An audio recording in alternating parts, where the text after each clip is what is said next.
Hello friends. Lok Sabha election के results आज count किए जा रहे हैं 2024 के। लेकिन अनफॉर्चुनेटली ऐसा लग रहा है कि जैसे रजिया गुंडों में फंस गई।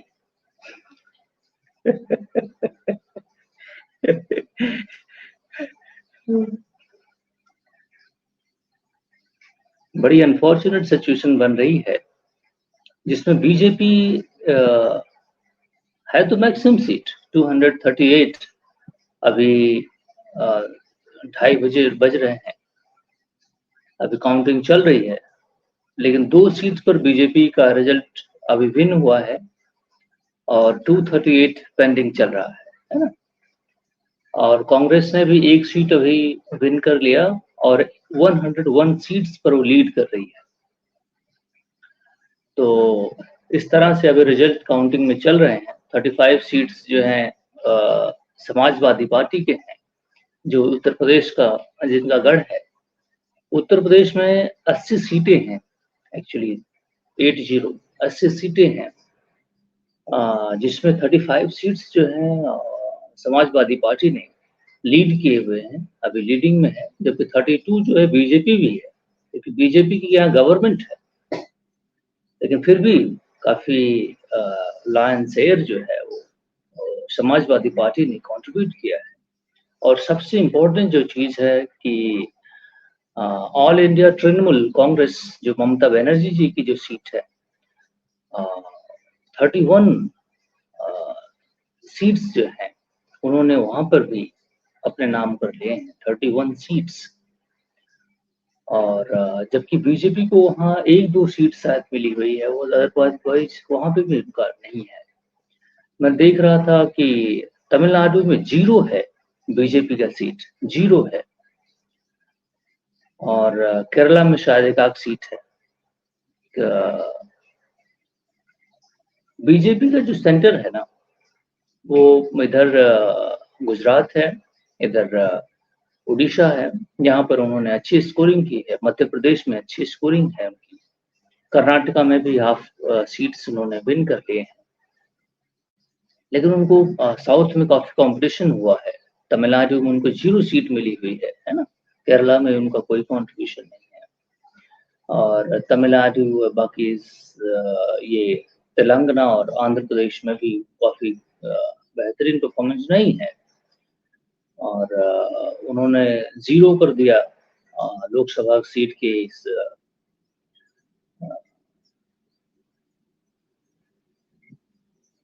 ममता बनर्जी वाले रीजन में। और इधर बिहार के रीजन में भी टफ कंपटीशन हो रहा है। इसलिए ओवरऑल जो इंडिया अलायंस है वो अभी काफी मूव कर रही है फॉरवर्ड। मे बी कि वो बीजेपी को डिफीट कर दे। इंडिया अलायंस में 40 रीजनल कंट्रीज का अलायंस है, तो वो भी काफी परफॉर्मेंस बेहतर कर रही है। आम आदमी पार्टी भी, जहाँ पे आम आदमी पार्टी का स्कोर पंजाब और दिल्ली है। दिल्ली में, पंजाब में 11-12 सीट है, दिल्ली में 5-7 सीट है, 7 ही सीट है दिल्ली के अंदर, है ना? तो बीजेपी को काफी टफ कंपटीशन से फेस करना हो रहा है। और मे बी कि डिफीट हो जाए, बीजेपी की सरकार ना भी बन पाए, ऐसी प्रोबेबिलिटी है। इसलिए मैं कह रहा हूँ कि रजिया जो है वो गुंडों में फंस गई है। अगर आप देखें तो अभी का स्टेटस जो चल रहा है, 100 सीट्स जो हैं वो इंडियन नेशनल कांग्रेस की हैं, 137 जो हैं वो बीजेपी को है, 237 बीजेपी को है। लेकिन अब 100 अगर कांग्रेस के पास है और समाजवादी पार्टी 36 है, ऑल इंडिया तृणमूल कांग्रेस 31 है, तो तीनों को जोड़ दिया जाए तो 166 तो हो गए ना। और डीएमके जो है 21 सीट है, 66 और 20 और जोड़ दो तो नहीं। और 14 सीट और जोड़ दिया जाए जनता दल का, यूनाइटेड का, है ना? ये 200 के करीब सीट्स हो जाती हैं, है ना, इनके अलायंस के ही। और बाकी और अभी तीनों 4 मेंबर हैं, बाकी सारे मेंबर्स को और ऐड कर दिया जाए। जनता दल का भी 3 है, आम आदमी पार्टी भी जो कांग्रेस के अलायंस में है 3 सीट है उसका, है ना।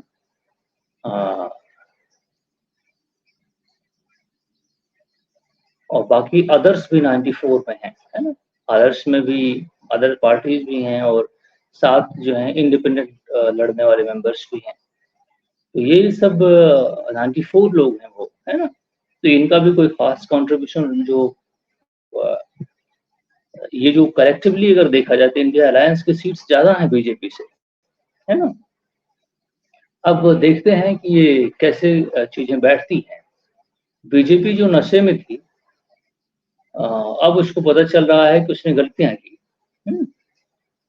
जो उसने रीजनल कंट्रीज के रीजनल पार्टीज के साथ अपना अलायंस नहीं बनाया।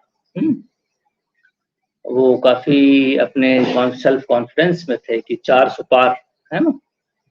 लेकिन वैसा होता दिखाई नहीं दे रहा, है ना। एग्जिट पोल भी लोगों ने बनाए थे, उस पोल का भी पोल निकल गया, है ना, हवा निकल गई। क्योंकि वो एग्जिट पोल जो है वो बीजेपी लेड टीवी चैनल्स के हैं, है ना।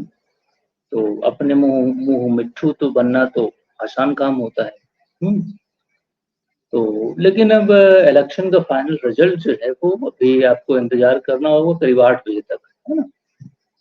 फिर कुछ इसमें कंक्लूड कुछ प्रेडिक्शन किया जा सकेगा। लेकिन डेफिनेटली बीजेपी जो है वो विन करती नजर नहीं आ रही। हाँ, ऐसा भी नहीं है कि, लेकिन उसको अलायंस की जरूरत पड़ेगी सरकार बनाने के लिए। अदरवाइज जिस तरीके से अभी चल रहा है उस तरीके से बीजेपी 272 चाहिए, है ना, मिनिमम गवर्नमेंट बनाने के लिए, जबकि 238 238 उनके पास हैं सीट्स अभी, जिसमें लीडिंग परफॉर्मेंस में है। मे बी कि उसमें भी वो डिफीट हो जाए, मे बी और ज़्यादा विन हो जाए। अभी तो काउंटिंग चल रही है, अब ये देखना बाकी है कि वो किस तरह जाता है। लेकिन अगर ये बीजेपी 400 पार होने की संभावना होती तो इसको कम से कम 350 के करीब में तो होना ही चाहिए था, है ना। लेकिन अनफॉर्चुनेट है। अनफॉर्चुनेट क्या है कि बढ़िया है जिस जिस तरीके की लोगों ने वोटिंग किया हुआ है। अनफॉर्चुनेट क्या है, सारे पार्टी सारे लोग तो इंडिया के ही हैं। लोगों ने जिस तरीके जिसकी चॉइस थी, जिस तरीके से रीजनल और नेशनल पार्टीज में लोगों का कंट्रीब्यूशन है, उस तरीके से वो लोगों ने वोट दिए हैं। तो परफॉर्मेंस जिस तरीके से जिस पार्टी का है, पार्टी मेंबर तो अपना एजेंडा प्रोपेगेंडा फैलाते ही रहते हैं, जबकि बीजेपी जो है प्रोपेगेंडा करने में सबसे तेज है ना। लेकिन एक्चुअल जो चीज परफॉर्मेंस है वो प्रोपेगेंडा से नहीं आता, है ना।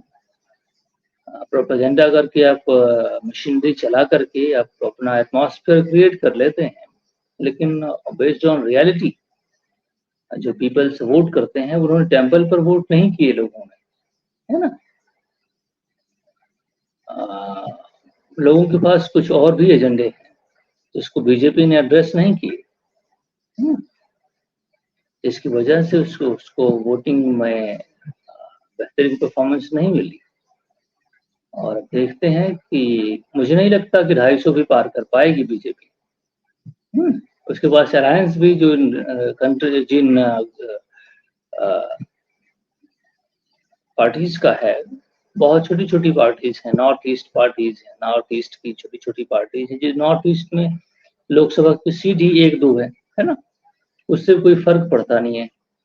सिक्किम से भी 1-2 सीट्स है, तो उसका कोई फर्क इन कंट्री इन पार्टीज का पड़ता नहीं इस रीजन्स के, है ना। जो मेन रीजन है जिसमें कांग्रेस ने अपना अलायंस बनाया,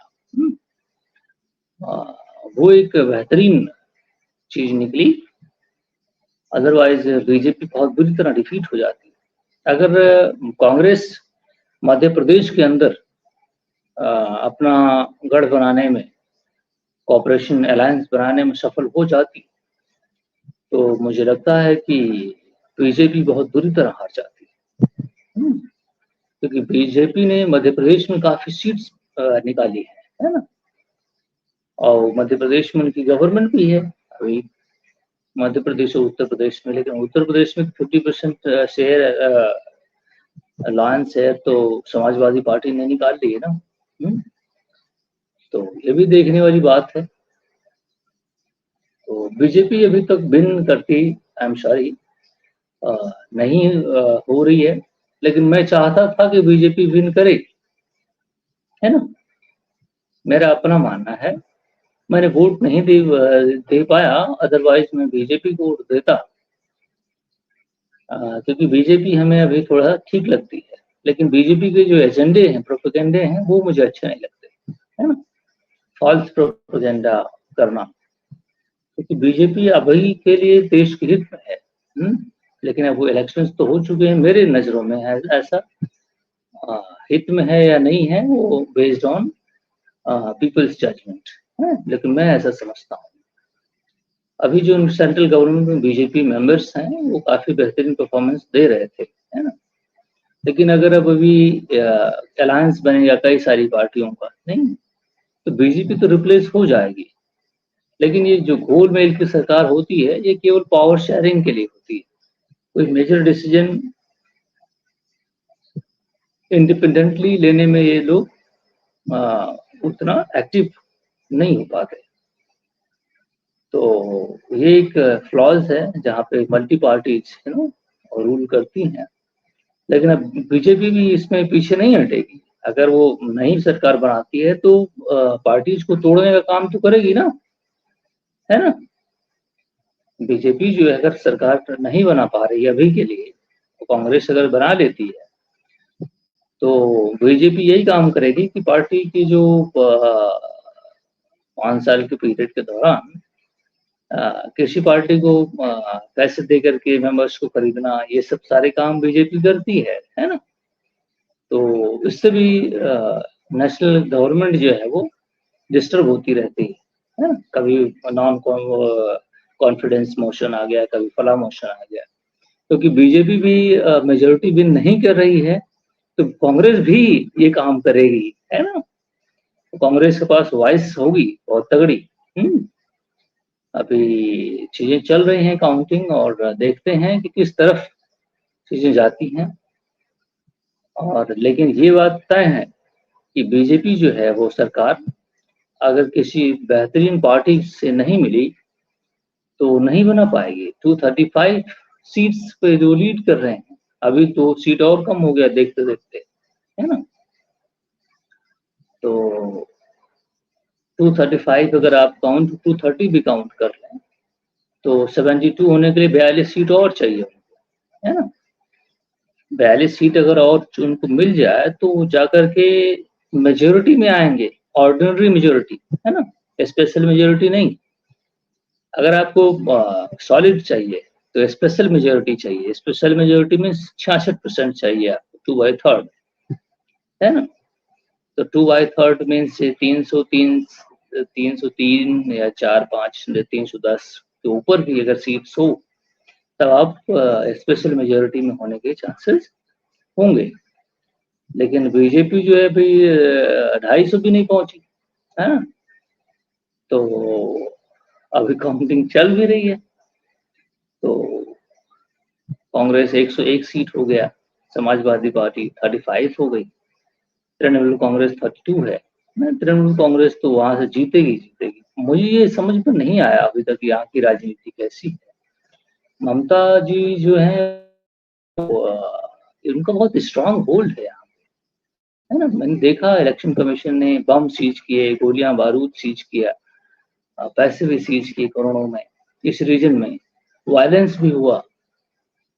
बावजूद इसके कि तृणमूल कांग्रेस से लोग ऊबते नहीं, लोकल गवर्नमेंट भी तृणमूल कांग्रेस की है और लोकसभा में सीट 32 सीट्स कुल मिला के 30-35 सीट ही है यहाँ पे, ज्यादा सीट नहीं है, 40 से नीचे ही है। तो मतलब बीजेपी को देखे तो सीट मिला हुआ है वहाँ पे, है ना? तो आप समझें कि अगर गुड गवर्नेंस की बात जो प्राइम मिनिस्टर बेवजह ही करते हैं, अगर वो गुड गवर्नेंस लोगों तक पहुंचते है नहीं, तो तृणमूल कांग्रेस से कुछ वोट तो कम होते, कुछ सीट्स कम होती, लेकिन ऐसा नहीं है। वहाँ के लोग जो हैं वो तृणमूल कांग्रेस से सैटिस्फाइड हैं, तभी तो उनको इतना नंबर ऑफ सीट्स वोट दिए जा रहे हैं। तो अब देखते हैं कि ऊँट ऊँट बोलते हैं ना, ऊँट किस करवट बैठता है ना? लेकिन बीजेपी की हालत जो है वो खराब होती जा रही है। तो 36 सीट हो गया। अभी तक केवल 2 ही 3 सीट के रिजल्ट आए हैं, जिसमें 2 बीजेपी को मिला है और 1 जो है वो कांग्रेस को मिला है। बाकी सभी सीट पर काउंटिंग चल रही है। अब देखते हैं कि सरकार जो है किसकी बनती है और कैसे बनती है। आगे चल के भी बड़ा इसमें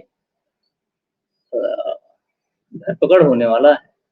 अब डीएमके के साथ इनका तो बन नहीं सकता, नहीं तमिलनाडु से स्टालिन की गवर्नमेंट है वो, है ना? वो बीजेपी की अकाट के खिलाफ है और तृणमूल कांग्रेस के साथ इनका बैठता नहीं है ना? वो भी मेजर पार्टी है, तो वो भी कांग्रेस वो भी बीजेपी से मिल नहीं सकती कभी भी। और समाजवादी पार्टी बीजेपी के खिलाफ ही है, नहीं?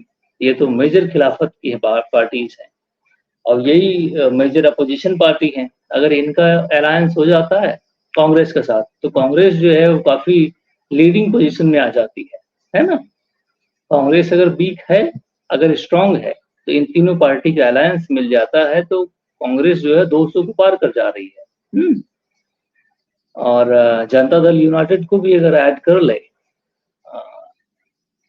तो ये सीट बीजेपी को क्रॉस कर देगा। तो बड़ा इंटरेस्टिंग फैक्ट अभी कुछ दिन में कुछ ही देर में आने वाला है, और जिसमें बीजेपी अब खरीद फरोख्त भी शुरू करने वाली होगी, है ना? उसके पास पैसा बहुत हो गया है बीजेपी के पास, क्योंकि वो इलेक्टोरल बॉन्ड का जो मसला था, उससे उसने काफी पैसे बनाए हैं, है ना? लोगों ने फंड बहुत दिए हुए हैं जिसको बीजेपी को इलेक्टोरल बॉन्ड के थ्रू। उसके पास पैसा बहुत है, वो खरीदेगा भी हर पार्टी को। और बनाएगा तो बीजेपी ही गवर्नमेंट, चाहे बाय हुक और बाय क्रूक, खरीद के भी बनाएगा तो बनाएगा।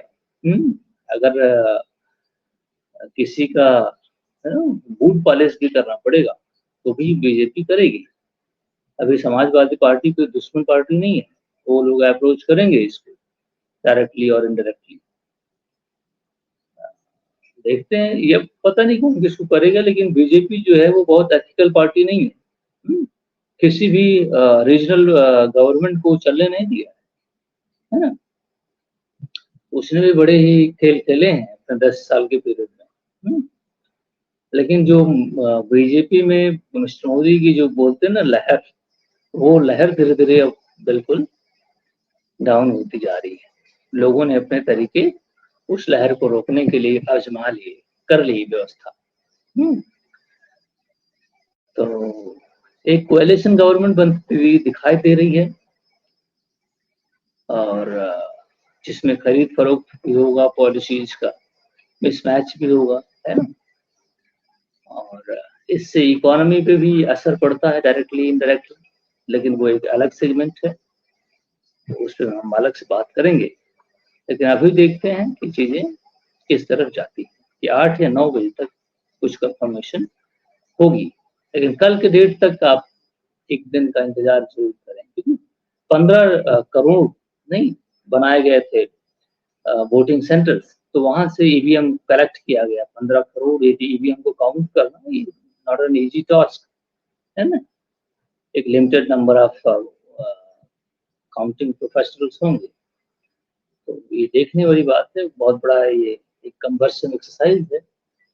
अब देखते हैं कि चीजें किस तरफ जाती हैं। Thank you very much. लेकिन बीजेपी का नशा जो है वो उतर तो गया है। उनकी आंखें धीरे धीरे अब खुलने लगी।